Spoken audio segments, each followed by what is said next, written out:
Bonjour à tous les dissidents, c'est Monsieur Panzani, bienvenue dans Touche pas ma patrie, votre émission de critique du système gauchiste antipatriote de la bien-pensance des islamo-gaucho-bobos. Parce que chez Monsieur Panzani, on a une grosse paire de nouilles, et aujourd'hui on va parler de la plus grande menace pour la culture française après les rayons halal. Je veux bien sûr parler des mangas. Les mangas, c'est un moyen des Japonais de s'infiltrer dans le noyau de notre culture pour la détruire de l'intérieur avec le soutien des grands médias gauchistes. Ils font comme les sionistes.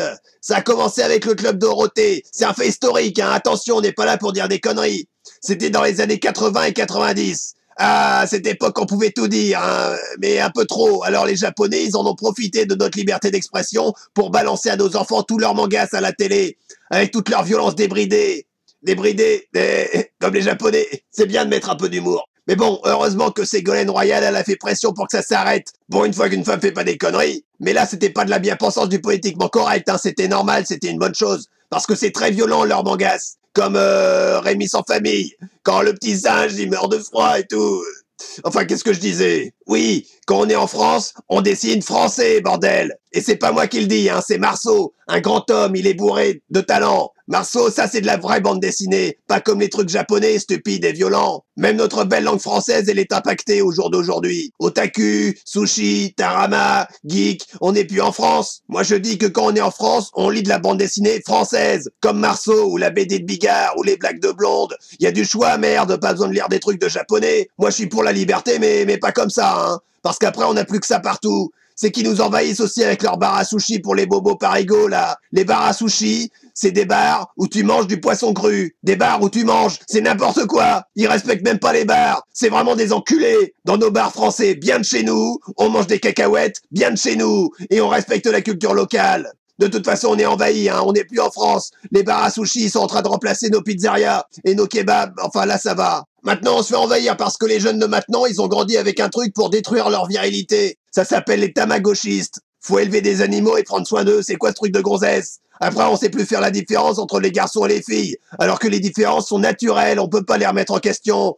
Alors faut arrêter de les remettre en question puisqu'on peut pas. Après, on va tous ressembler à des Japonais. C'est à ça que ça nous mène la culture japonaise. Les mecs, ils sont tout fragiles et leurs femmes, elles ont pas de nichon. En plus, leurs femmes, elles sont vachement poilues de la chatte comme des féministes. J'ai vu ça dans leurs films. C'est que je me suis renseigné, hein, j'ai fait des recherches. C'est pour cette émission. C'est pour le travail. En plus, les Japonais, c'est des gros losers. Ils se sont fait botter le cul par les Américains. Par les Américains. Même des Chinois communistes à poil dans la jungle au Vietnam, ils ont niqué les Américains. Les Américains sont tellement des nuls, ils ont même pas besoin des islamistes pour se faire la télécouille. Quelques tueurs de masse bien de chez eux biberonnés au McDo et ils se prennent facilement 5 fois 11 septembre par an. Ça fait 55 septembre, c'est énorme. Alors on me dira, oui, mais quand même, les Japonais, ils sont vachement intelligents et tout. Bah même pas. Les mecs, ils ont mis des centrales nucléaires en zone sismique. Faut être con.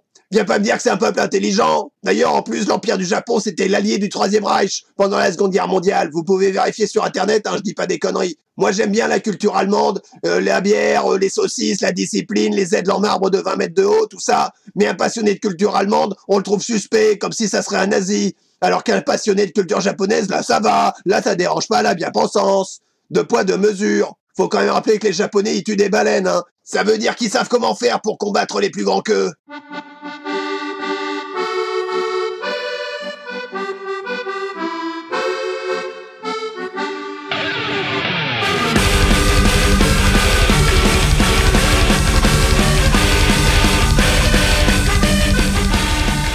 C'est la deuxième partie de notre émission. On prend un appel totalement au hasard. Allô? Oui, allô?